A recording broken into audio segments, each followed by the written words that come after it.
37.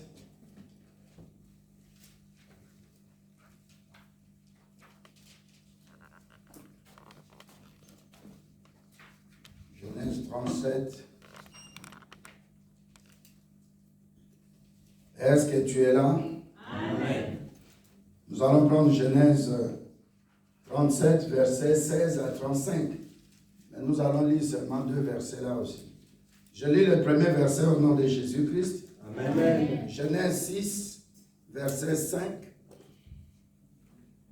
L'Éternel vit que la méchanceté des hommes était grande sur la terre et que toutes les pensées de leur cœur se portaient chaque jour uniquement vers le mal. L'Éternel se repentit d'avoir fait l'homme sur la terre et il fut affligé en son cœur. Et l'Éternel dit, j'exterminerai de la face de la terre l'homme que j'ai créé depuis l'homme jusqu'au bétail, aux reptiles, aux oiseaux du ciel, car je me répands de les avoir faits. Asseyez-vous s'il vous plaît, merci. Amen. Je lis le livre de Genèse 37, je crois, 16 à 35, c'est quand même long, mais ce serait mieux qu'on le lise. À partir de verset 16, je lis au nom de Jésus-Christ. Amen. Genèse 37. Joseph répondit, je cherche mes frères. Dis-moi, je te prie, où ils font paître leurs troupeaux. Et l'homme dit, ils sont partis d'ici car je les ai entendus dire, allons à Dothan. Joseph alla après ses frères. Il les trouva à Dothan. Ils les virent de loin. Et avant qu'ils soient près d'eux, ils complotèrent de le faire mourir. Ils se dirent l'un à l'autre, voici le faiseur de songes qui arrive. Venez maintenant, tuons-le et jetons-le dans une des citernes. Nous dirons qu'une bête féroce l'a dévoré et nous verrons ce que deviendront ces songes. Ruben entendit cela et il les délivra de leurs mains. Il dit, ne lui ôtons pas la vie. Ruben leur dit, ne répandez point de sang. Jetez-les dans cette citerne qui est au désert et mettez la main sur lui. Il avait des saints dans l'idée de le délivrer de leurs mains pour le faire retourner vers son père. Lorsque Joseph fut arrivé auprès de ses frères, ils le dépouillèrent de sa tunique, de la tunique de plusieurs couleurs qu'il avait sur lui. Ils le prirent et le jetèrent dans la citerne. Cette citerne était vide, il n'y avait point d'eau. Ils s'assirent ensuite pour manger, ayant levé les yeux, ils virent une caravane d'Ismaélites venant de Galade. Leurs chameaux étaient chargés d'aromates et de baumes et de myrrhe qu'ils transportaient en Égypte. Verset 26. Alors Judas dit à ses frères, que gagnerons-nous à tuer notre frère et à cacher son sang? Venez, vendons-le aux Ismaélites et ne mettons pas la main sur lui, car il est notre frère, notre chair. Et ses frères l'écoutèrent. Au passage des marchands madianites, ils tirèrent et firent remonter Joseph hors de la citerne. Et ils le vendirent pour 20 cycles d'argent aux Ismaélites qui l'amenèrent en Égypte.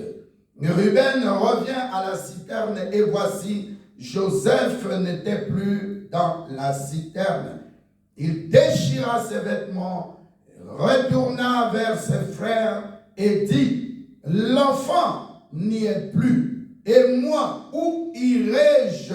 Ils prirent alors la tunique de Joseph et ayant tué un bouc, ils plongèrent la tunique dans le sang. Ils envoyèrent à leur père la tunique de plusieurs couleurs en lui faisant dire, voici ce que nous avons trouvé. Reconnais si c'est la tunique de ton fils ou non. Jacob l'a reconnu et dit, c'est la tunique de mon fils. Une bête féroce l'a dévoré. Joseph a été mis en pièces et il déchira ses vêtements. Il mit un sac sur ses reins et il porta longtemps le deuil de son fils. Tous ses fils et toutes ses filles vinrent pour le consoler, mais il ne voulut recevoir aucune consolation. Il disait, c'est en pleurant que je descendrai vers mon fils au séjour de mort. Et il pleura son fils. Amen. Amen. Père, 3 fois saint, nous te bénissons. Nous voulons recommander ce moment entre tes mains. La Bible déclare, selon Jésus-Christ, toutes les paroles que je vous ai dites sont esprit et vie. Amen. Seigneur, que cette parole soit vérité, cette vérité qui a franchi. Nous avons besoin de toi, Seigneur, toi qui es esprit, que tu nous parles selon ton langage, selon ton entendement, selon ton bon conseil, et que tout ce qui n'est pas de toi puisse libérer cet endroit et les cœurs. Seigneur, nous sommes venus ici fatigués, au Père, au milieu de nous, au travers de ta parole, des signes, des miracles et des prodiges. Seigneur, nous sommes dans la destinée, et la destinée est combattue. Voilà pourquoi nous voulons, Seigneur, que tu agisses pour te glorifier au nom de Jésus-Christ. Amen. Amen. Quelqu'un peut élever sa main droite. Dis, Seigneur Jésus-Christ, Seigneur Jésus-Christ, parle-moi. Seigneur Jésus-Christ, j'ai besoin de toi. Utilise-moi. Que mon cœur soit ouvert. Parle-moi. Élevez vos mains droites. Au nom de Jésus-Christ. Au nom puissant de Jésus-Christ. Je veux vivre les miracles, les signes et les prodiges. Je ne suis pas esclave. Je ne suis pas assujetti au diable. Au nom de Jésus-Christ.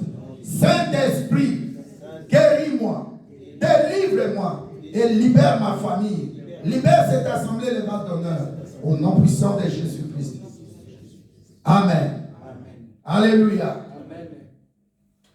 Nous allons parler encore de la destinée aujourd'hui et les méchancetés qui s'attachent à la destinée. Alléluia. Amen. Quelles sont ces choses-là qui combattent la destinée? La destinée, c'est le paquet, c'est l'ensemble des projets que Dieu a mis en toi. Et que ces projets-là doivent atteindre le but pour lequel Dieu t'a placé sur cette terre. Alléluia. Amen. Et ces projets-là demandent aussi à celui qui est l'auteur de la vie, Jésus-Christ, de continuer à te garder afin que ce qui va se passer puisse lui donner gloire. Alléluia. Amen. Donc, en d'autres termes, la destinée, c'est ce que Dieu a dit. Les projets que j'ai formés pour toi ne sont pas des projets de malheur, mais des projets de bonheur. Alléluia. Amen. Je viens ce matin dire à quelqu'un que Dieu veut ton bonheur. Amen. Dieu ne veut pas que tu meurs à bas âge. Amen. Dieu ne veut pas que tu sois malade. Amen. Dieu ne veut pas que l'ennemi Satan, qui a été détrôné du jardin d'Éden, puisse continuer à te combattre. C'est pourquoi Christ est venu mourir à la croix pour sauver quelqu'un. Alléluia. Amen. Alléluia. Amen.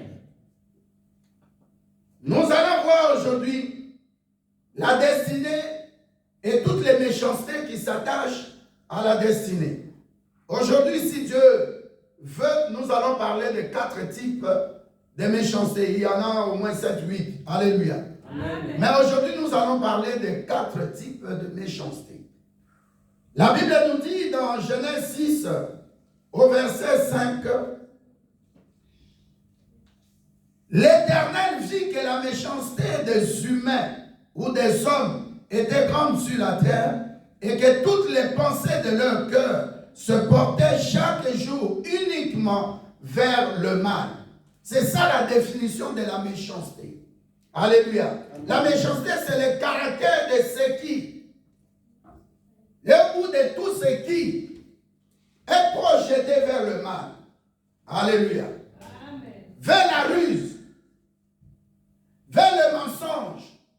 Ça dit que quelqu'un veut t'attraper, mais il utilise des ruses, il utilise des sortilèges pour t'atteindre. Il utilise des moyens de méchanceté pour t'atteindre. Regardez ce que la Bible dit dans Psaume, je me rappelle de ce verset maintenant, Psaume 139.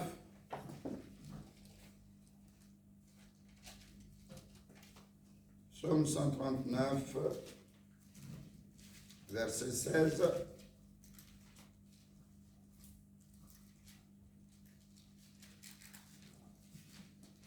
Je lis au nom de Jésus-Christ. Amen.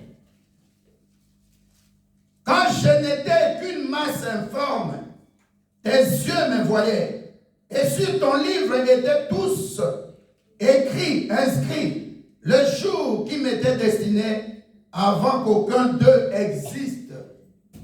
Alléluia. Amen. Tout ce que Dieu fait pour nous. Alléluia. Amen. Alléluia. Amen. Demande à quelqu'un qui est à côté de toi, est-ce que tu es là? Tout ce que Dieu a préparé pour nous, c'est avant que nous puissions naître. Alléluia. Amen. Ne crois pas que la chose est là parce que tu es né. Non. Dans l'esprit de Dieu. C'est pourquoi Dieu dit, l'homme que j'ai créé et qui a été placé dans le jardin d'Éden, ce n'était pas l'homme dont Dieu parle dans Genèse 6, verset 5. Cet homme qui était placé dans le jardin d'Éden n'avait jamais connu le péché. Cet homme qui était dans le jardin d'Éden était placé là où se trouvait avant Lucifer. Si vous lisez Ésaïe 14, verset 13-14, vous allez voir comment la Bible nous parle de Lucifer comme un ange lumineux qui était placé dans le jardin d'Éden. Tu étais en Éden, astre lumineux. Donc nous voyons que celui qui était dans le jardin d'Éden a été chassé du ciel, a été précipité, et Dieu a pris le jardin, il a dit, faisons l'homme à notre image, à notre ressemblance pour dominer. Comme Dieu n'avait jamais dit à Lucifer de dominer, Lucifer apportait seulement l'adoration dans les saints trônes de Dieu. Alléluia. Amen. Comme il a été précipité, il est venu par ruse, sous forme d'un serpent. Et il a commencé à parler à la femme. Cette femme, les gens peuvent croire que c'est la femme ou l'homme. Non, la Bible dit dans Genèse 5 au verset 2, quand Dieu a créé l'homme et la femme, alléluia, il les appela du nom d'homme, sans S. C'est pour dire que quand Dieu a créé l'homme et la femme, c'était le même jour. Alléluia. Et il les appela du nom d'homme. Qu'est-ce que je veux dire par là? La femme, c'est le symbole de l'Église, c'est le symbole d'Israël. La femme a accepté de parler au serpent et la femme a accepté les propositions du serpent. Et quand nous comparons dans ce qui se passe dans Luc 4 ou dans Matthieu 4, Jésus-Christ aussi, après le jeûne et prière de 40 jours et 40 nuits, la Bible dit qu'il était confronté au diable.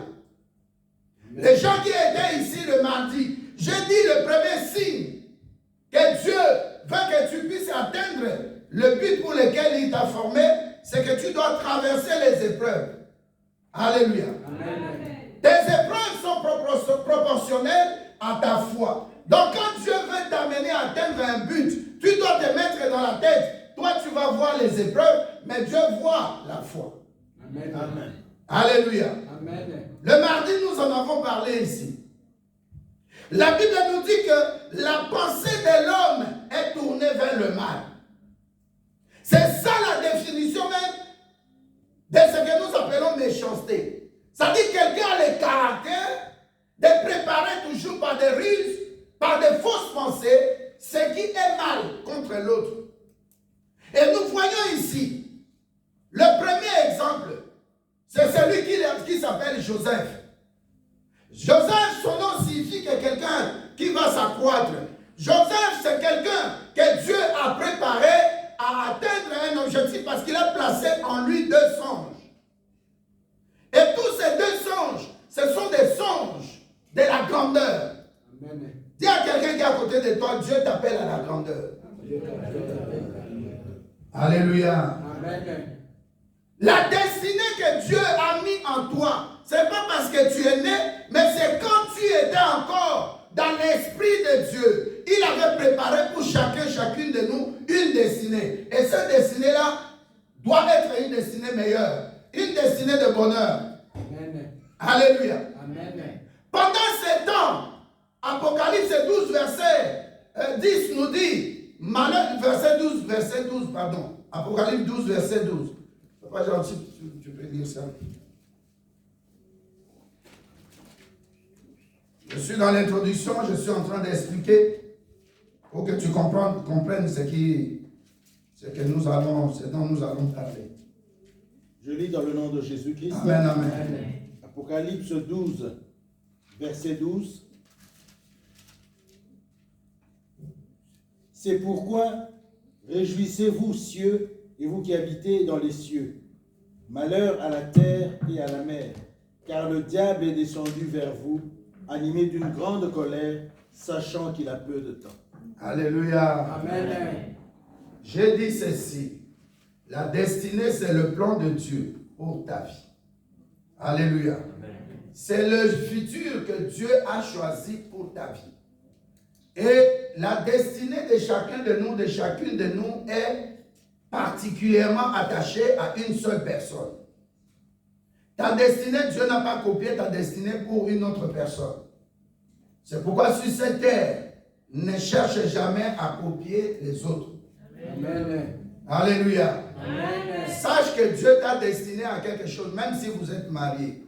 Amen. Même si vous êtes marié. Amen. Même si vous êtes marié. Amen. Chacun a sa destinée. Amen. Alléluia. Amen. Même si vous êtes issus d'une même famille.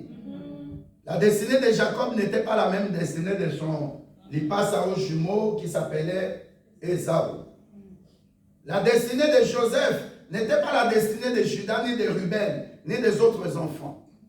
Alléluia. Amen. La première leçon que je veux que tu puisses tirer, que Dieu t'a destiné à quelque chose. C'est pourquoi le psaume nous dit, psaume 139, verset 16, nous dit que lorsque tu étais une masse informe dans le ventre de ta mère, Dieu avant cela, il te connaissait. Amen. Et tout ce qui est de toi a été déjà écrit. Amen. Le problème numéro 1, c'est que le diable est descendu sur cette terre parce qu'il a été précipité.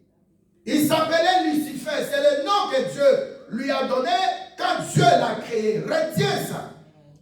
Lucifer, ce n'est pas un nom diabolique. C'est un nom que Dieu a donné à un ange qui s'appelait Lucifer. Et Lucifer, ça signifie l'ange de lumière. Est-ce que tu es là? Amen. Et quand il a commis ce péché, cette rébellion dans le ciel, ce n'est pas Dieu qui a combattu contre lui. Deuxième chose, Dieu a envoyé l'archange Michael pour combattre. Et l'archange Michael, avec la pléiade des anges de Dieu, ont vaincu Lucifer. Et Lucifer aussi, pendant sa rébellion, avait pris un tiers d'ange et il a combattu. C'est pourquoi vous verrez dans la hiérarchie des anges de Dieu, il y a aussi la hiérarchie des anges des ténèbres. Tu ne dis pas un bon amen? Amen. Un bon amen qui dérange le diable. Amen. Un bon amen qui détruit le diable. Amen. Un bon amen qui te met dans la destinée que Dieu t'a choisie. Un bon amen qui terrasse les ennemis de ta destinée. Amen. Au nom de Jésus-Christ. Je le dis au nom de Jésus-Christ. Tu es plus que vainqueur. Amen. La Bible nous dit ici, alléluia, qu'avant que tu sois, mets ça dans ta tête, avant que tu sois sur cette terre, même dans le ventre de ta mère, une masse informe. Mais Dieu savait qui tu seras. Qu'est-ce que tu feras pour lui? Alléluia. Amen. La troisième chose, la Bible dit que Dieu a écrit des choses pour toi. De l'autre côté aussi, le diable réécrit aussi quelque chose pour toi. Amen. Il y a une personne qui a dit Amen. Amen. S'il y a une puissance qui s'oppose à ce que tu ailles selon ce qui est écrit par Dieu, alléluia. Cela signifie qu'une telle puissance qui a réécrit ta destinée doit être combattue. Amen. Alléluia. Amen. Si tu remarques que ta vie est pleine de combats, dis-toi que la puissance que Dieu a mis en toi et ce que Dieu a écrit pour toi, il y a une puissance satanique qui a réécrit ta destinée et qui veut te pousser à l'échec. Oh, Dieu veut te pousser au bonheur. Amen. Est-ce que tu comprends? Amen. De côté de ce diable-là qui veut réécrire ta destinée, c'est qu'on appelle dans chaque famille une manifeste. Alléluia. Amen. Dans chaque famille, le diable a écrit. Il y a des gens aussi qui étaient avant nous, des ancêtres, des parents qui ont déjà dédié la famille, qui ont déjà offert la famille au diable. Et quand tu nais, tu dois être conscient de ces choses, qu'il y a des méchancetés qui existent. Amen. Alléluia. Amen. Donc la première des choses, le diable réécrit ta destinée. Il met ça dans une manifeste. Donc c'est comme un bouquet. Alléluia. C'est comme un bouquet. Il met ça dedans. La deuxième des choses, le diable s'arrange à ce que dans chaque famille, il y a des agents qu'on appelle des agents rapporteurs. Tu peux dire à quelqu'un, agent rapporteur. Non, tu ne parles pas bien. Tu ne parles pas bien. Non, je ne t'entends pas. Je dis agent rapporteur. Alléluia. Amen. Est-ce que ça passe? Amen. Je recommence. Dieu a mis en toi un paquet de choses qu'on appelle la destinée. Tout a été écrit.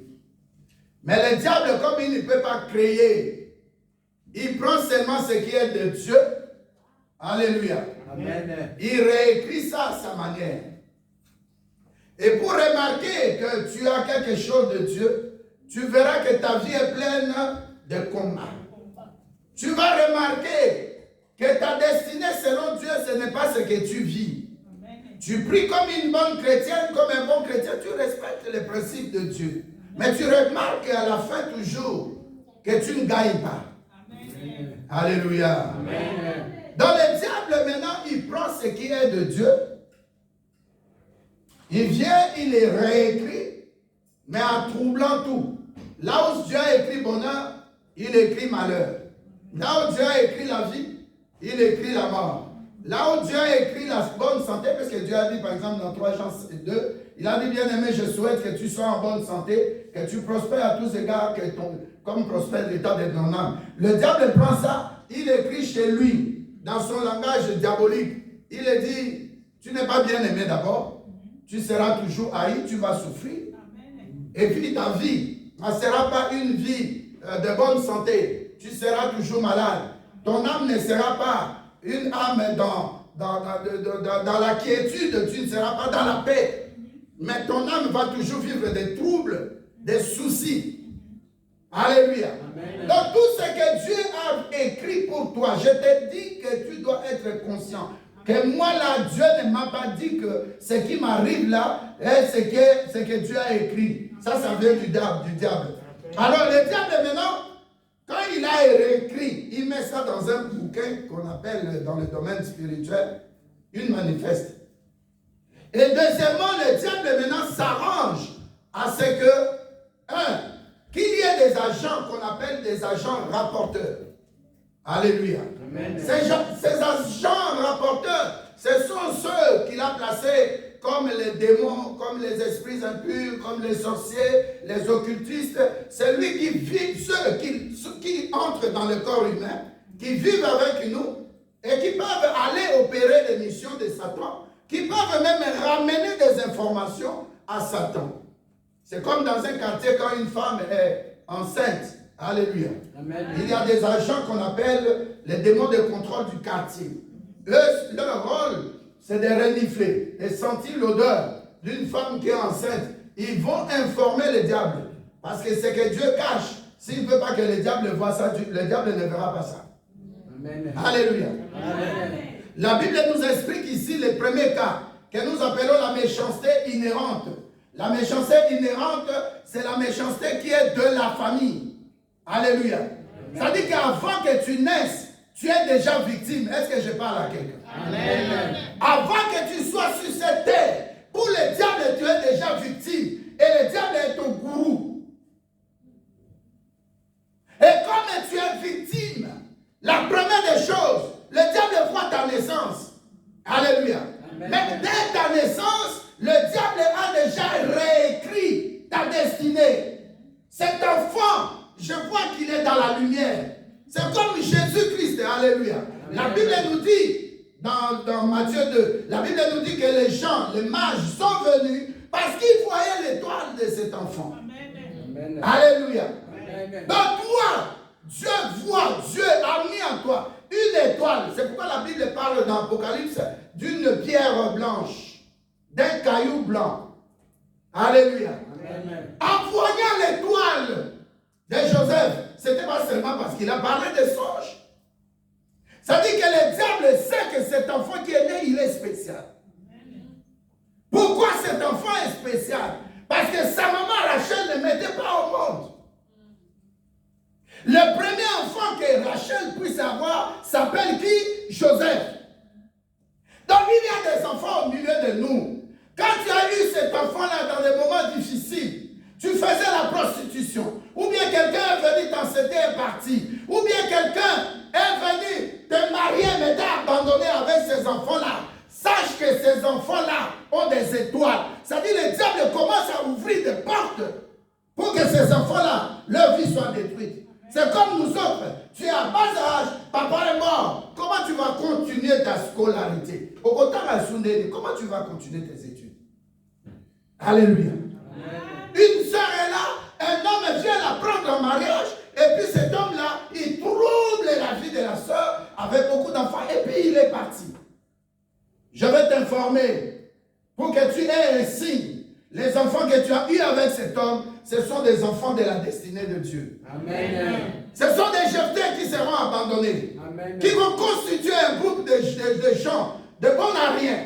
Mais Jephthé on est revenu rechercher Jephthé par les anciens pour lui dire c'est toi vraiment qui dois être le commandant suprême de notre armée en Israël. Amen. Faites attention aux enfants que vous négligez.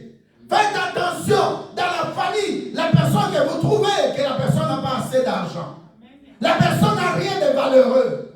La personne est rejetée, bon à rien. Au fin de réunion, on vient te chercher plus tard. Faites attention. Je veux dire à quelqu'un, faites attention. Si tu es là concerné comme moi, sache qu'il y a une bonne destinée pour toi. Amen. Tout ce qui est les épreuves, là, Dieu ne voit pas les épreuves c'est pour nous. Il veut seulement voir ta foi. Amen. Alléluia. Te dis que je suis comme un lion, je n'abandonnerai pas. Je sais maintenant, j'ai pris attention, je fais attention. Je sais que je suis averti que ceux qui sont rejetés, c'est ceux-là que Dieu utilise demain, dans 10 mois, dans 10 ans, plus puissamment que les autres. Amen. Alléluia. Amen. La méchanceté inhérente, ça dit qu'avant que la personne naisse, alléluia, amen. Avant que la personne naisse, le diable a déjà pris possession. Pas avant, pendant que l'enfant est né, pardon. Alléluia. Amen. La méchanceté inhérente, elle existe dans la famille avant la naissance de la victime. Et en tant que telle, c'est-à-dire en tant que victime, la victime n'a aucun contrôle sur la méchanceté. Tu vas remarquer dans une famille, Papa se marie avec une sorcière. Et la sorcière, quand elle prépare la nourriture, comme nos papas dans les temps, il se disait, tous mes enfants doivent manger ensemble. Alléluia. Vrai ou faux? Lui, il est marié à plusieurs femmes, disons 6. Mais pour lui, si maman A prépare, tous les enfants mangent. Si maman B prépare, tous les enfants mangent. Amen. Si maman D prépare, si maman E prépare, si maman F prépare, tous les enfants vous mangez ensemble. Amen. Mais parmi ces 6 mamans, il y a peut-être 2 qui sont sorcières. Amen. Il y a peut-être 1 ou 3 qui sont dans l'occultisme pour conserver leur mariage parce qu'ils ne croient pas en Dieu. Ils vont voir les nanas. On peut lui donner la nourriture, les choses à mettre dans la nourriture pour son mari et pour les enfants. Pour le mari, il croit qu'il est en train de faire dans le cœur du mari afin que le mari l'aime plus. Mais est-ce qu'il vivra éternellement? Elle vivra éternellement? Non. Deuxième chose, la femme, là, quand elle met des choses dans la nourriture, c'est plus pour son mari. Mais dans la nourriture de tous les enfants, elle dépose la sorcellerie. Tu peux dire un bon amen? Amen. Dans un bon amen. Amen. Un bon amen qui dit qu'aujourd'hui c'est ton tour. Amen. Hier c'était eux, aujourd'hui c'est ton tour. Amen. Tu sais, la même souffrance qu'on nous a fait endurer, nos ennemis doivent endurer ça fois 100, je parle. Amen. La même souffrance qu'on t'a fait endurer, tes ennemis doivent porter cela fois 100. Amen. C'est pourquoi tu vas remarquer, tu peux prier que mes ennemis meurent. Dieu ne permet pas que tes ennemis meurent. Parce que la pierre qu'a rejetée, qu'ont rejeté les bâtisseurs, doit devenir la principale de l'angle. Et les gens qui savaient que cette pierre était rejetée ne doivent pas mourir. Ils doivent être vivants pour voir eux. Oh, Babou Kaka, Babou Kakati. Celui qu'on a rejeté, on ne pouvait pas rejeter. Alléluia. Qu'est-ce qui s'est passé ici pour comprendre le premier cas? Nous avons notre frère Joseph. Il est petit. Son frère même Ruben a dit, où est l'enfant? Vous avez mis l'enfant où? Les gens s'organisent à proposer par haine, par jalousie. Déjà cette histoire aussi était avant même que Joseph puisse naître. Parce que ça s'est passé entre Léa et Rachel. Et puis les 2 servantes. Alléluia. Amen. Léa ne mettait pas, Rachel ne mettait pas au monde, c'est Rachel qui devait être la première femme. Et puis selon la coutume, Laban préférait donner d'abord Léa. C'était déjà un problème. Alléluia. Amen. Il y a des gens dans des familles, des enfants qui devaient être respectés comme le premier-né. Mais on les a négligés. Est-ce que je parle à quelqu'un? Amen. Dans notre famille, j'avais un grand frère. Notre maman nous a mis au monde à 2. Il était déjà décédé, il s'appelait Dieudonné. Alléluia. Amen. Mais plus tard, tellement mon père buvait beaucoup, il est parti, et puis il commençait à taper maman, et puis maman est partie, et puis, il a pris une autre femme. Alléluia. Amen. Mais quand maman est partie à l'étranger, dans un pays étranger, en ce temps-là, c'était le Zaïre. J'ai vécu une maman que nous appelons peut-être marâtre ou bien belle-mère, je ne sais pas quel français vous utilisez. Alléluia. Amen. Mais quand cette maman-là préparait la nourriture, ma soeur était, je crois, 4 ans de moins âgée que moi. Alléluia. Amen. Quand on préparait la nourriture, on lui donnait d'abord la nourriture, elle mange. Moi, c'était après. Alléluia. Amen. Mais tout ce monde-là, et ma petite soeur qui était morte, Zozo, c'est moi qui l'ai enterré. Cette maman-là qui l'a enterré, c'est moi. Mon père, c'est moi. Alléluia. Amen. C'est pourquoi quelqu'un qui a Dieu, on ne le combat pas. Amen. Je parle du Dieu vivant Jésus. Amen. Et deuxièmement, la personne que vous combattez là, vous ne savez rien de son futur. Amen. Joseph, à cause de la haine, à cause de la jalousie, et surtout, nous tous qui sommes ici, nous sommes ses aînés. Alléluia. Amen. Parce qu'en ce moment-là, son petit frère n'était pas là. Benjamin. Donc il était venu pour déposer la nourriture à Dothan, à ses frères,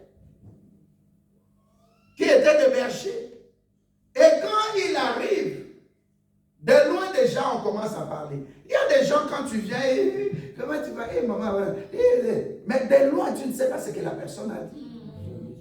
De loin tu ne sais pas, même si tu n'étais pas là avant que tu viennes, tu ne sais pas ce que la personne a dit. Mais il faut toujours te dire, tant pis ce qu'on dit. Moi je ne veux pas ce qu'on dit, mais moi je veux écouter ce que Dieu dit. Amen. Tu te fais des hypertensions en écoutant ce qu'on a dit. Ce qu'on a dit au contraire, ça prouve que je suis en Dieu.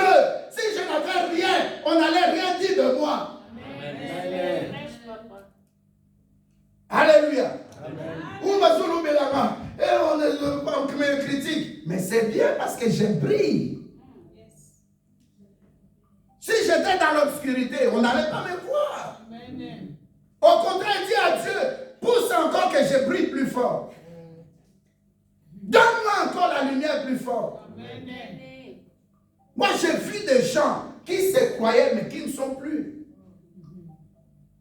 Il y avait des tout-puissants qui étaient en notre temps. Mais Erasme, la personne crie comme un animal.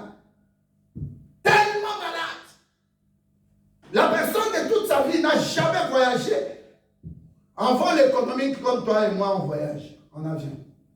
Toujours première classe ou jet privé. Alléluia. Amen. Mais quand la personne est morte, à Erasme, son corps était abandonné sur un brancard. Tout le monde pouvait passer et voir que c'était une personne qui est là. Mais avec quel poids? Peut-être 26 kilos. Est-ce que tu es là? Amen. N'envie personne. N'envie personne parce que vous êtes spécial. Tu es spécial aux yeux de l'éternel Dieu. Amen. Même les choses qui t'arrivent là, ma soeur, ce sont des choses qui prouvent que si je n'appartenais pas au royaume, si je n'appartenais pas au royaume des élus, on n'allait pas me combattre. Amen. Hier, j'ai regardé un fou là dans la rue. Tranquillement. Je me suis dit, oh, mais je connais cet homme. Cet homme-là, souvent, un fou, hein, il est très sombre. Il parlait anglais avant Covid. J'ai dit, mais je ne le voyais pas. Il y a un autre ici à Abattoir, toujours avec son sac de voyage. Mais regarde ces gens-là. Pendant 2 ans de Covid, ils ne sont pas morts. Hier, je l'ai vu. J'ai dit, hé, ça va malade. Est-il sale avec des sacs et tout ça? Si Covid était Covid. Mais il serait parti. Ça m'a appris beaucoup. J'ai dit, je l'ai regardé à lui. Je l'ai regardé, j'ai dit, mais c'est pas possible. Mais combien, Seigneur, tu es bon. Des gens comme ça. Avant-hier ou hier, je parlais à David. J'ai dit, mais j'ai vu une femme dans la rue là. Donc il pleuvait. Voilà, on était avec le pasteur Page.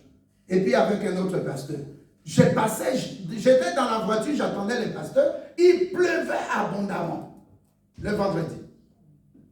Quand maintenant on monte, je quitte le parking devant des hôtels. Je monte pour aller là où on devait se voir au restaurant. On voit le dame là. Avec un enfant. Donc la partie qui lui restait, c'était juste ça. Ici, c'est le mur, juste, je crois, 1 mètre. Et je me suis imaginé la manière dont il pleuvait là. Mais les jets d'eau, je ne sais pas comment ils se sont cachés. J'ai vu devant moi, lui, des gens qui dormaient pendant la neige, pendant l'hiver. Alléluia. Devant ING, dehors, un homme et une femme. Je crois des Roumains. Il m'avait dit ça. Alléluia. Amen. Mais toi qui es bien, tu meurs de Covid, mais ces gens-là, ils sont encore en vie. Amen. Faites attention à Dieu. Amen. Cette terre-là appartient à Dieu. Ce n'est pas la terre de Satan. C'est pourquoi je demande aujourd'hui à un chrétien, fais comme Joseph. Tu étais comme Jésus-Christ, comme Joseph. Tu es une brebis qu'on amenait, donc il pouvait décider de toi ce qu'il voulait. C'est notre cas quand nous étions sans Christ. Quand nous étions sans Jésus-Christ, nous étions comme Joseph. Un enfant de 17 ans. Alléluia. Son frère Ruben dit, où est-ce que vous avez mis l'enfant? C'est-à-dire que c'était un enfant, il n'est pas mature, il est encore à l'âge de puberté, s'il faut le dire. Alléluia. Amen. Tu vois le niveau de méchanceté des gens. Et la Bible dit, c'est pourquoi j'hésitais un peu, si on devait tout lire ou pas. Regardez le verset, Genèse 37. Hein. Je veux que quelqu'un d'autre puisse lire. Parce que peut-être vous allez dire, c'est dans ma Bible. Notre sœur, où est-ce qu'elle est? Où est-ce qu'elle est? Lire le verset 24. Regardez ce que la Bible nous dit.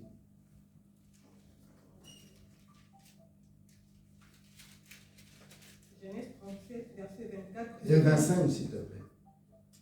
24, 25. J'ai lu au nom de Jésus-Christ. Amen. Amen. Ils se saisirent de lui et le jetèrent au fond de la citerne qui était. Il s'est saisi de qui? Joseph. De qui? De Joseph. De moi aussi, de toi aussi. Allez-y. Et les jetèrent au fond de la citerne qui était vide. Il n'y avait pas d'eau dedans. Tu vois comment Dieu commence à faire? Alléluia. Amen. Dieu a permis que dans les c'était quoi les citernes ou le puits? Alléluia. Qu'il n'y ait pas d'eau. Ça, c'est un premier élément. Deuxièmement, dans les déserts, il y a plein de vipères, il y a plein de serpents. Vrai ou faux? Ouais. On les jette là-bas. Quand un serpent commence à rouler sur son ventre, alléluia, Amen. et que devant lui, il y a le trou, qu'est-ce qu'il va faire? Il ne va pas bouger. Au contraire, avec son allure là, il va tomber aussi dans le puits ou dans la citerne. Alléluia. Amen. Donc Dieu a permis déjà ces deux choses-là ne puissent pas arriver. Qu'il n'y ait pas de puits, qu'il n'y ait pas d'eau dans la citerne. Et deuxièmement, que les serpents ne s'approchent pas de Joseph. Restez debout. Alléluia. Amen. Donc pendant qu'on te fait souffrir, alléluia, Amen. Dieu va te répéter toujours le psaume 23. L'Éternel est mon berger, je ne manquerai de rien. Pendant que tes ennemis sont en train de te combattre, Dieu te répète le psaume 91, verset 1.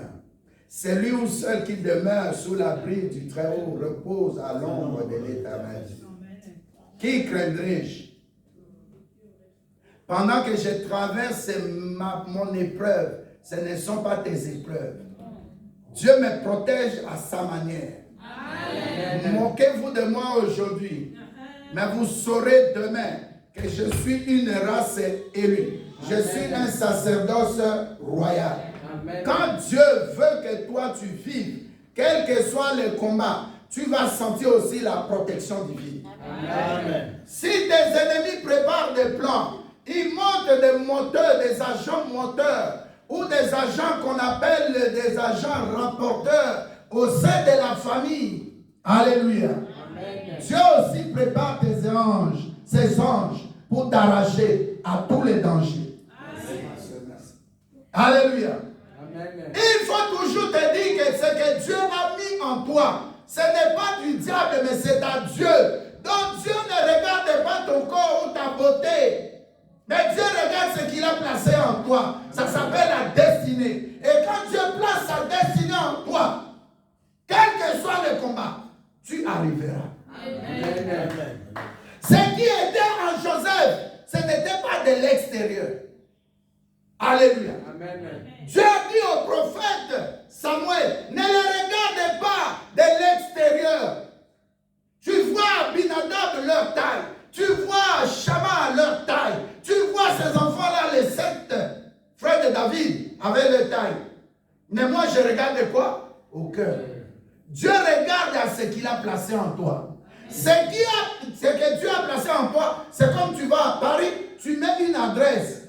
Le GPS, à partir des satellites, localise l'endroit et te guide tout droit à l'endroit. Combien d'avenues, combien de rues, combien de boulevards sont à Paris? Mais il n'y a qu'une seule adresse que tu as input, tu as mis dans le logiciel. Alléluia. Amen. Donc toi aussi, je donne cet exemple-là pour que tu voies que ton cas aussi, c'est par rapport à ce que Dieu avait déjà décidé. Amen. Ce que Dieu avait décidé, personne ne peut arrêter ça. Personne ne peut détruire ça. Dieu va te faire arriver là où il veut que tu puisses arriver. Amen. Alléluia. Amen. Alléluia. de choses, continue ma soeur. Verset 25. Puis ils s'assirent pour manger. En regardant au loin, ils aperçurent une caravane d'Ismaélites venant de la région des Galates et dont les chameaux étaient chargés de baumes et de myrrhe qu'ils transportaient en Égypte. Alors Alléluia. Judas dit à ses frères, Merci. Alléluia. Amen. La Bible dit quoi? Que dès qu'ils ont jeté leurs frères dans la citerne, ils sont partis faire quoi? S'asseoir. Et faire quoi? Et manger. Donc tu comprends par là que quelqu'un qui est ton sang, ton frère, alléluia, Amen. il te jette dans la citerne, mais toujours avec encore un plan B dans la tête. Dès qu'ils sont en train de manger, ils ne se soucient même pas de leur frère qui est dans le puits ou dans la citerne. Amen. Tu vois le caractère de l'homme. Tu es avec la personne, vous mangez ensemble, vous buvez ensemble, mais la personne prépare des poisons contre toi. Amen. Je te dis, fais attention quand tu vas dans des fêtes. Il y avait un homme de Dieu à Kinshasa. On lui ramène une bouteille d'eau. Alléluia. Amen. Sa fille de l'église qui est tout le temps dans le protocole. Le pasteur fait comme ça. L'eau ne coule pas. Il fait comme ça. L'eau ne coule pas. Protocole ouvre. Elle ouvre. Pendant qu'il prêchait à la chaîne.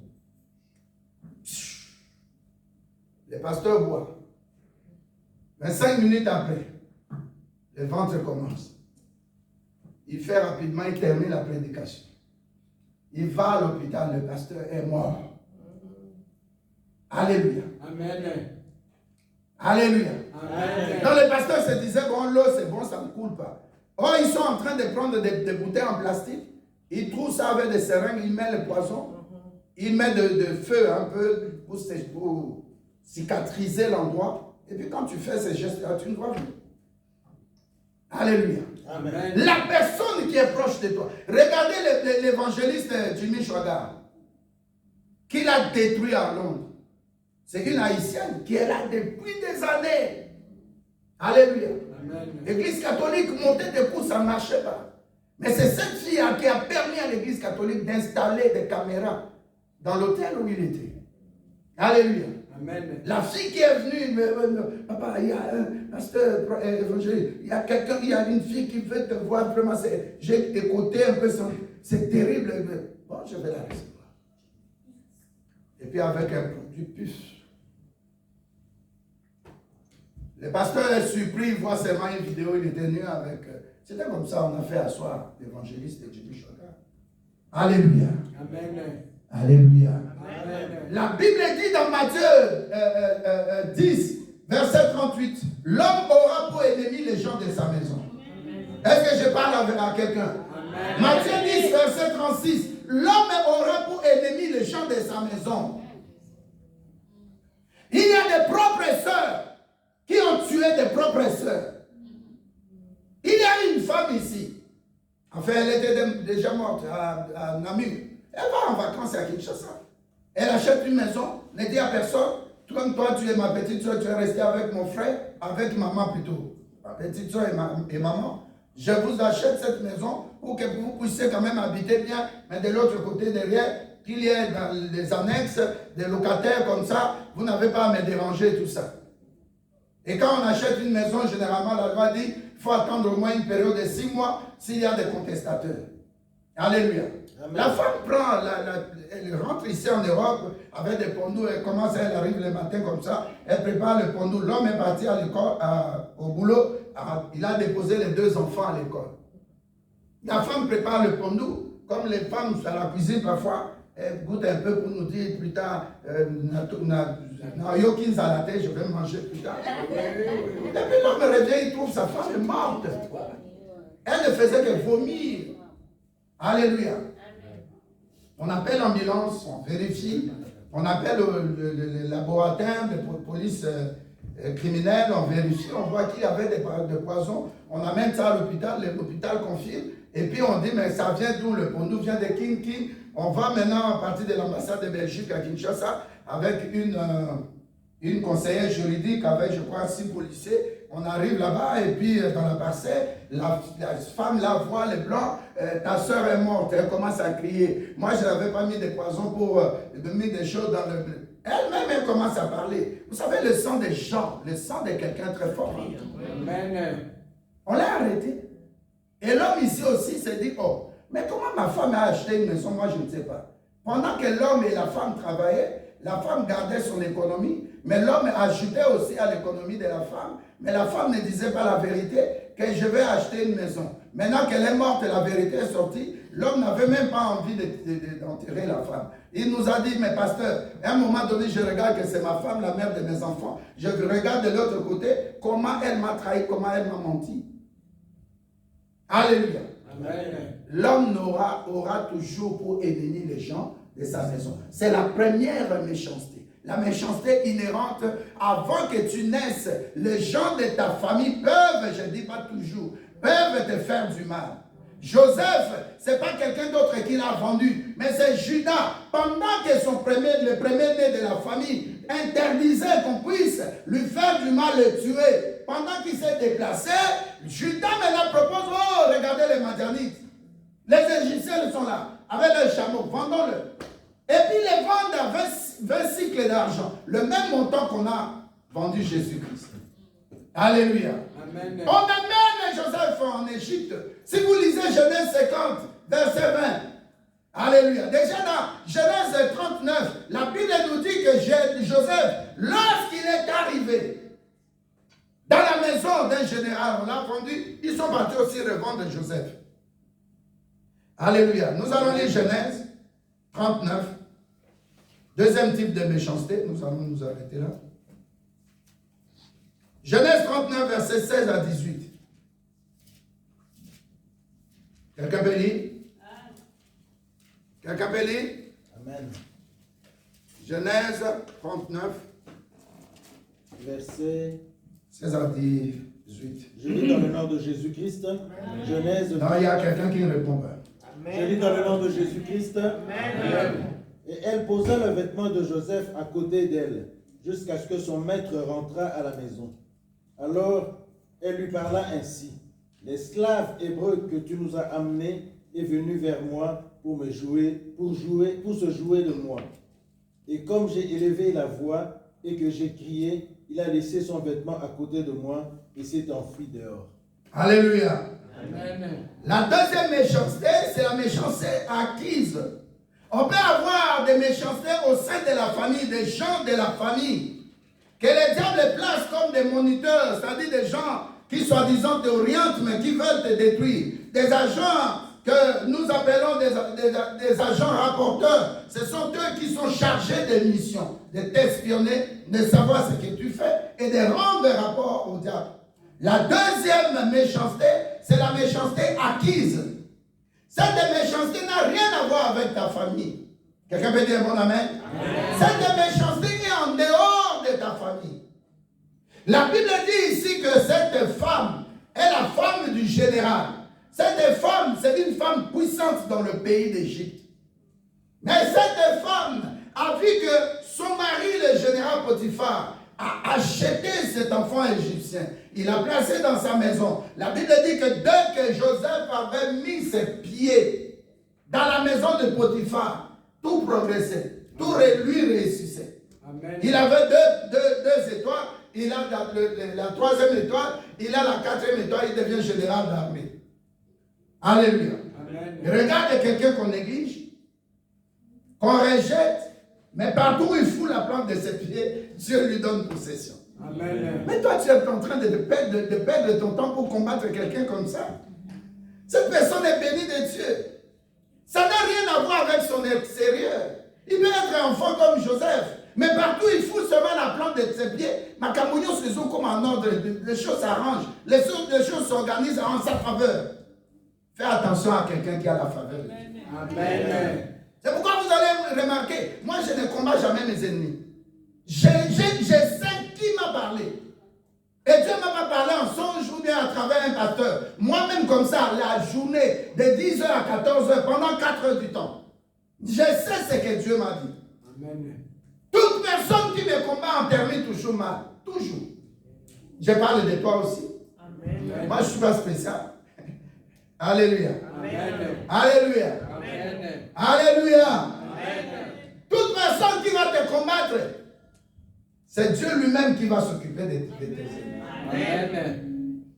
Alléluia. Amen.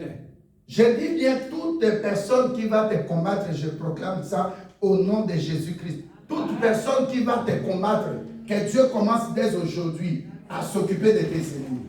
Parce que tu t'occupes des œuvres de Dieu. Tu viens à l'église, tu t'occupes de l'avancement du royaume de Dieu sur cette terre. Tu prêches l'évangile, tu gagnes des âmes. Que Dieu, dès aujourd'hui, dès l'instant même, commence à s'occuper de tes ennemis. Amen. Qui commence à frapper tes ennemis. Amen. Qui commence à détruire celles qui cherchent à te détruire. Amen. Il y a des fois, tu restes et tu dis, mais c'est pas possible. Qu'est-ce que j'ai fait à cet homme? Nassala Eni, qu'est-ce que j'ai fait? C'est comme une soeur qui dit, pasteur, si on devait recommencer la vie, je ne naîtrais jamais de notre famille. Il y a des familles qui sont amères. Tu vois, mais comment le combat ne vient pas de l'excès? Comment mes frères, mes soeurs, même si en Afrique d'ailleurs on ne parle même pas de demi-sœurs ou de. Mais comment on met un combat? Pourquoi? Qu'est-ce que. C'est pas qu'est-ce que. La personne c'est toi. Dieu veut tirer sa gloire de toi. Amen. Ne résigne pas, ne recule pas, n'abandonne pas. Dieu veut tirer sa gloire de toi. Laisse-les parler, c'est leur rôle. Ils sont des rapporteurs, ils sont des moniteurs du diable. C'est leur rôle, laisse-les parler. Amen. Pendant qu'eux ils parlent, Dieu fait des actions. Est-ce que je parle à quelqu'un? Amen. Pendant qu'eux ils parlent, ils décident de méchanceté contre Joseph. Dieu est en train de dire, tu m'appartiens. Je prends affection de toi. Amen. Au mot du petit, c'est que je t'avais dit là. Okokoma Mokosi. Amen. C'est ma marche dans la crainte de Dieu. Amen. Toute personne ici qui marche dans la crainte de Dieu, cette année ne va pas se terminer pour tes yeux.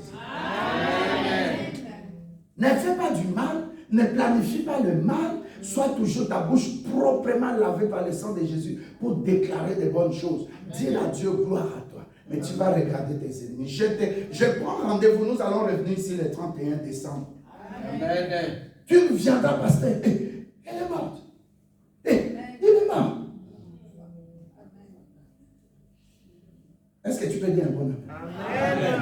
Ils ont vendu Joseph. Joseph a atterri là où même il n'a pas de parenté, il n'a pas d'avocat, il n'a pas de médecin. Mais Dieu touche le cœur du général chez qui on l'a vendu. Mais dès qu'il entre, ça marche de paix. Alléluia. Amen. Le bonheur et le malheur.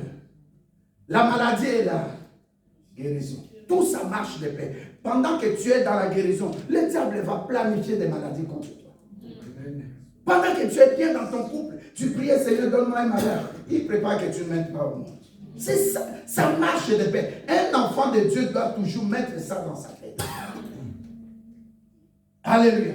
Amen. Dès que Joseph entre dans cette maison, tout se passe bien. Mais le diable dit non.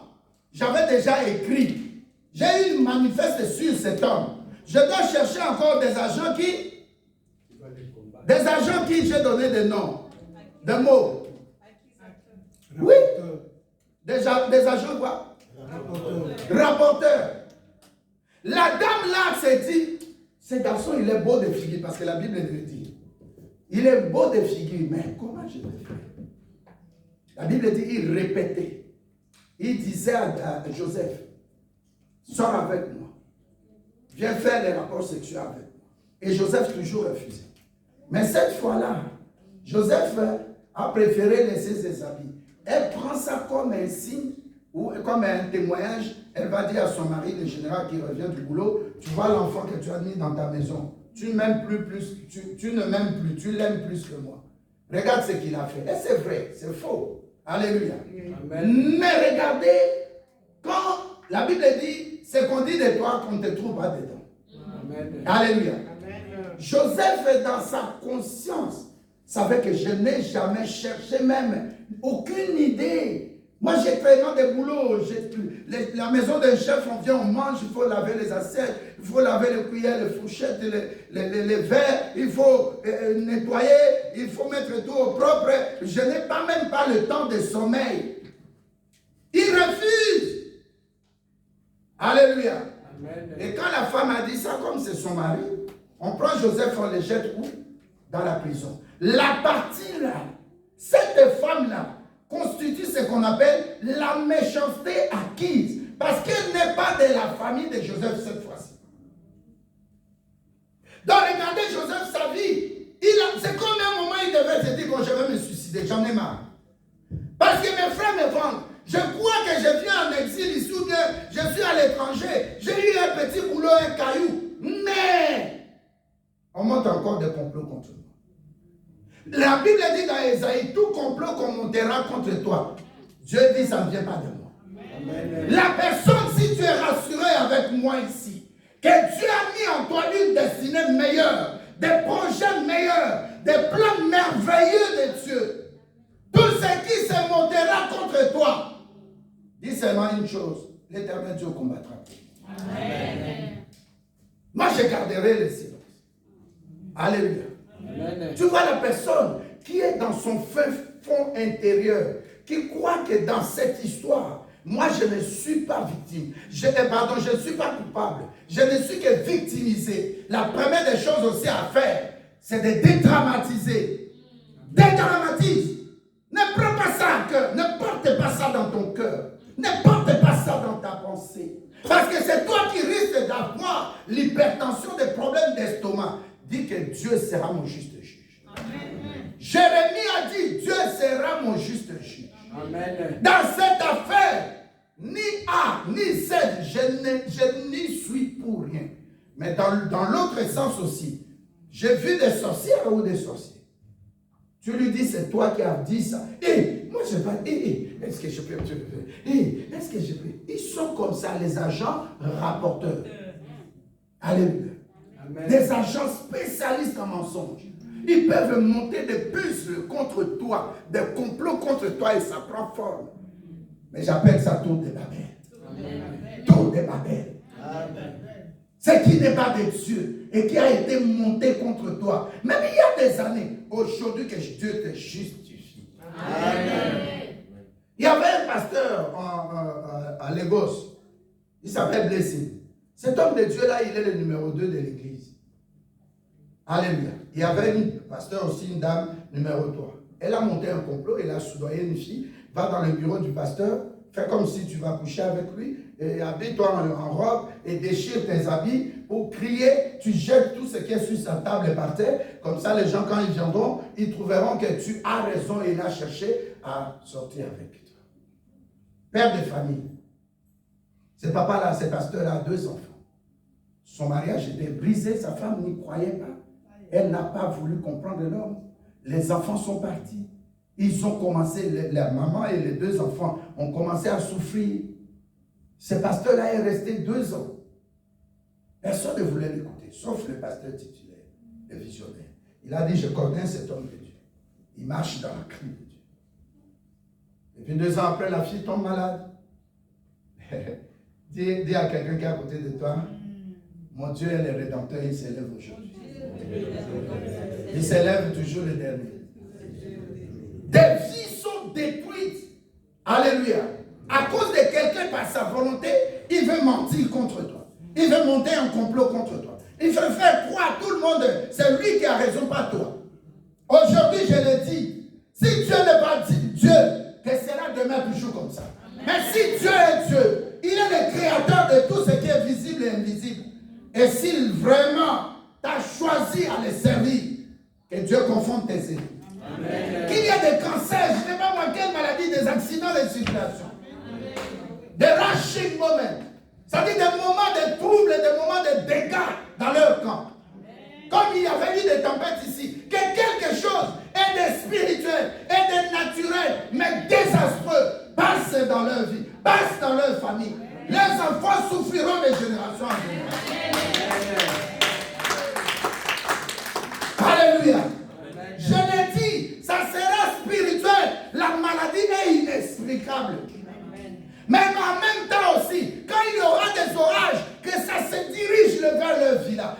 leur maison. Qu'ils soient détruits, qu'ils connaissent des accidents de circulation. Amen. Que leur vie ne soit plus faite de paix.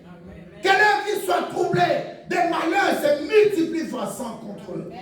Parce qu'ils ont cru qu'ils sont Dieu. Ils ont cru qu'ils peuvent te faire souffrir. La femme a menti, elle est consciente qu'elle a menti. Alléluia. Amen. Alléluia. Amen.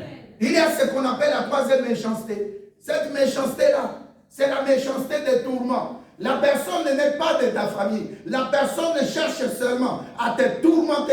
La personne cherche seulement à te torturer, à te punir, à te faire souffrir et puis s'en aller. Nous allons voir ça le dimanche prochain.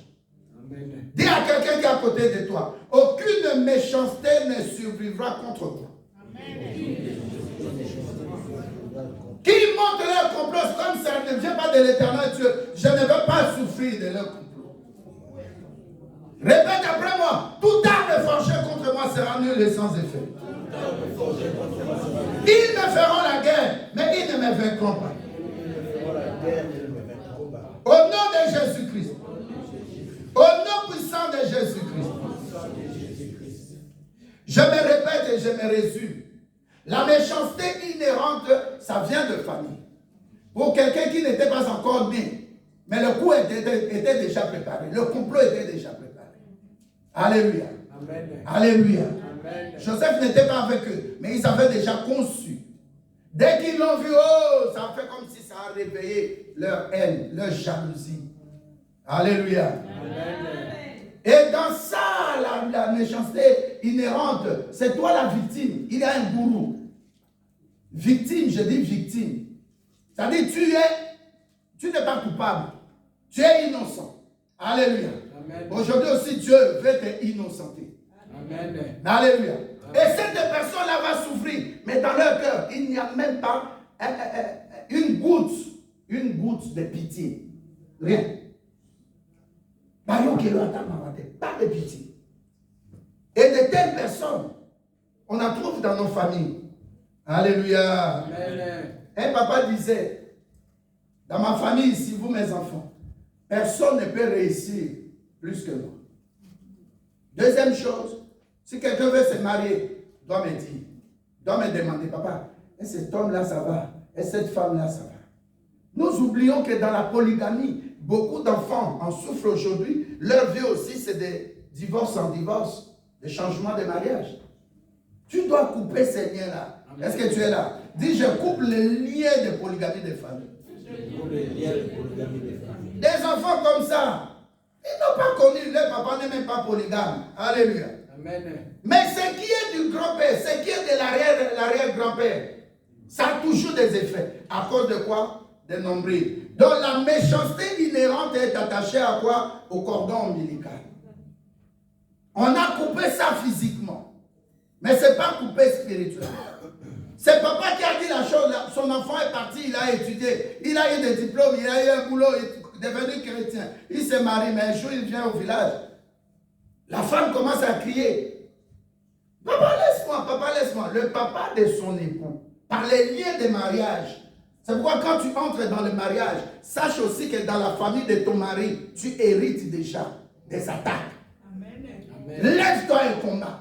Ne dis pas seulement dans ma famille, je coupe. Coupe aussi dans la famille de ton mari. Amen. Toi aussi, mari, coupe dans la famille de ta femme. Alléluia. Amen. Il y a des choses comme ça inhérentes. Deuxième point, j'ai parlé de la méchanceté acquise. C'est comme les enfants, les biscuits. Alléluia. Amen. Dans ce paquet-là de méchanceté acquise, tu vas trouver la sorcellerie par la voie orale. Alléluia. Parce qu'il y a trois types de sorcellerie. La sorcellerie, enfin pas trois types, mais la sorcellerie qui rentre dans la voie. Voilà. Il y a la voie orale, la voie sexuelle. Alléluia. Amen. Et la voie de consanguinité. Tu nais d'une famille, ta maman a décidé que tu sois sorcière, tu es sorcière. Parfois inconsciente. Vous avez monté maman bonne et tu ne comprends pas. Tu as un mauvais cœur, une méchanceté comme ça, qui vient parfois, tu fais un effort. C'est de la sorcellerie inconsciente. Quelqu'un te demande conseil, mais tu donnes toujours des mauvais conseils. Ça, c'est de la sorcellerie. Est-ce que je parle à quelqu'un? Amen. On vient, papa Jean me dit, pasteur, est-ce que tu peux me donner conseil par rapport à ça? Ah, dit, sous ta mouille. Oh, mais on te demande conseil par rapport à son foyer, aide. Vous riez. Alléluia. Mais aide la personne. Tout de suite. Hein. C'est comme ma femme quand elle me demande, j'ai demandé certains conseils à un ami. Il dit, oh, tu laisses là, tu prends une autre femme. Et je lui dis, mais si je prends une autre femme, est-ce que ça sera toujours la fécondité? Et est-ce qu'on s'aime? J'ai dit aussi deuxièmement, est-ce qu'on s'est marié pour mettre au monde? Ça dépend. Si ça ne passe pas, ça ne passe pas. C'est tout. Alléluia. Amen. Tu auras toujours des gens comme ça. Donc lui, il vit dans la méchanceté. Genèse 6:5.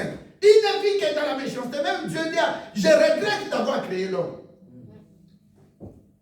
Alléluia. Amen. La méchanceté acquise, c'est par la nourriture, les biscuits, l'eau. C'est qu'on te donne à manger. J'ai donné l'exemple du pasteur qui est mort. Faisons attention, le temps est mauvais. Cette génération est méchante. Dis à quelqu'un qui est à côté de toi, cette génération est méchante. Il y a un grand homme politique du Congo là. Alléluia. Il va dans une fête. Une maman aussi. Son papa est métis. Une maman aussi métisse, ça fait une fête. On l'invite. Ils sont des mêmes tribus. Ce sont des Waka. On appelle les gens, ils sont venus. Les politiciens là n'avaient aucune idée de ce que cette maman-là voulait faire. Et puis maman, bon, champagne, coupe de champagne, et puis tout ça. Et puis on amène la coupe de champagne. C'est la maman maintenant qui prend les plateaux, qui donne. Il prépare, il sait que ce monsieur-là, il est à tel endroit quand j'arrive. Donc il prend la coupe de plateau comme ça. Là où il y avait la coupe avec poison, elle met ça ici. Les gens prennent. Elle calcule, il y avait 6 personnes, elle met aussi 6 coupes. Et puis, à la 4e coupe, il sait que c'est le monsieur, tel, un homme politique au Congo. Il met là. Le monsieur aussi prend la coupe. Quand la maman termine, il appelle. Il dit à la maman là, bois ma coupe, un peu seul, et je vais boire. Alléluia. Amen. La maman a commencé à transpirer. Je connais la maman. Chérie aussi la connaît. Elle est vraiment forte. Elle a commencé à transpirer. Le politicien là lui dit, tu vas boire. Il appelle ses gardes de corps 4. Il dit, maman, tu m'as invité. Moi, je suis Waka. Les esprits m'ont dit que tu voulais me faire du mal. Tu vas boire ça. Tu vas boire ça. Tu veux que j'écris, que tout le monde sache. Tu vas boire. La maman dit, mais non, mais je ne peux pas te tuer. Ok, bois, je vais boire après. La maman prend. Comme on dit à l'image aussi que ça ne vaut pas personne. Elle est obligée, elle prend, elle boit. Alléluia. Elle boit, et puis elle dépose. Même pas 30 minutes après. Alléluia. Amen. C'était en 2017. Non, 2018. La maman est morte. Alléluia. J'ai dit que tout complot qu'on montera contre toi, que la personne qui monte ce complot peut se faire une erreur. Il croit donner le bon verre, pardon. Mais que ce verre-là, c'est lui-même qui. Amen. Parce que tu es destiné à accomplir ce que Dieu veut. Amen. Donc tout ce qui va se passer dans le parcours là, ça n'a rien à voir avec toi. Dieu va te protéger. Amen. Alléluia. Amen. Regardez comment Dieu a protégé Joseph. Il entre en prison. Mais au contraire, dans les prisons là, c'est un lieu climatisé pour lui. Il donne une prophétie, ça s'accomplit. Vous connaissez, je ne vais pas entrer dans le détail. Il n'a même pas prié, il n'a pas gêné dans la prison. Il dit, celui qui est en moi est plus grand que ceux qui sont dehors. Amen. Alléluia. Amen. Moi, je crois en Dieu, en ce Dieu de ma destinée. Il y a des fois, bien aimé, quand les problèmes arrivent, ne commence pas à trembler. Dis seulement, j'ai cru en un Dieu qui est vivant. Amen. Il fera. Moi, je ne peux pas être sur cette terre pour souffrir. Jamais. Dieu fera. Même à la dernière minute, il va me donner mon mariage. Même à la dernière minute, il va donner un enfant seulement. Je vais l'appeler de Jean Lambert Joseph. Je vais l'appeler des gens Lambert Benjamin. Amen. Alléluia. Amen. Alléluia. Amen. Donne-moi seulement un enfant qui servira de signe, Seigneur, s'il te plaît. Parce que tu m'as placé toujours dans ta destinée meilleure. Ton équipe ne perd pas. Seigneur, fais quelque chose pour mon mariage. Seigneur, fais quelque chose. Moi, je crois. Quand je le dis, je fais comme Jésus, que ce corps de Lazare va ressusciter. Mais comme il y a plusieurs personnes, je veux que pas moi, mais les gens qui sont là croient que tu m'as envoyé. Amen. Que j'ai une destinée. Amen. Alléluia. Amen. Joseph, on lui dit, mais le roi t'attend. Il dit, mais je suis barbier dans la prison. J'ai beaucoup de cheveux, laissez-moi un bon coiffeur du roi. Est-ce que vous pouvez l'appeler? On a coiffé Joseph.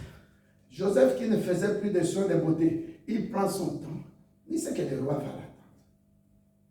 Je dis à ce que tu veux là, ce que tu voulais là, que cela t'arrive. Parce que ça n'attendait que toi. Amen. Les gens étaient avec Félix ici en Europe. Personne ne savait. Mais Dieu savait qu'en 2019, le 31 décembre 2018 et le 1er janvier 2019, il sera président. Moi, je ne parle pas politique. Mais je te dis quelque chose, quelqu'un que Dieu a placé à côté de toi, que tu négliges là. Tu ne sais pas son nom. Personne ne savait. Les gens qui étaient ici désespérés, qui ne pouvaient même pas avoir 5 000, même 2 000 euros dans leur compte permanemment. Aujourd'hui, ils sont, je ne sais pas par quel moyen ils gagnent ça. Mais que tu le veuilles ou pas, oh bien-aimé, il est ministre. Que tu le veuilles ou pas, bien-aimé, il est président. Ou Matano Kita. Il a dû saluer le président des États-Unis, de France, le président d'autres pays. Que tu l'aimes ou pas, moi je ne suis pas politicien, vous savez. Alléluia. Amen. Donc je te donne cet exemple-là pour que ça te frappe à l'œil. Tu dis, nous tous en matière de maintenant. Regarde le bien-aimé Dieu, nous sait s'il peut se mettre debout. Nous allons acclamer le Dieu. C'est un serviteur de Dieu. Alléluia. Un homme de bien. Asseyez-vous, bien-aimé.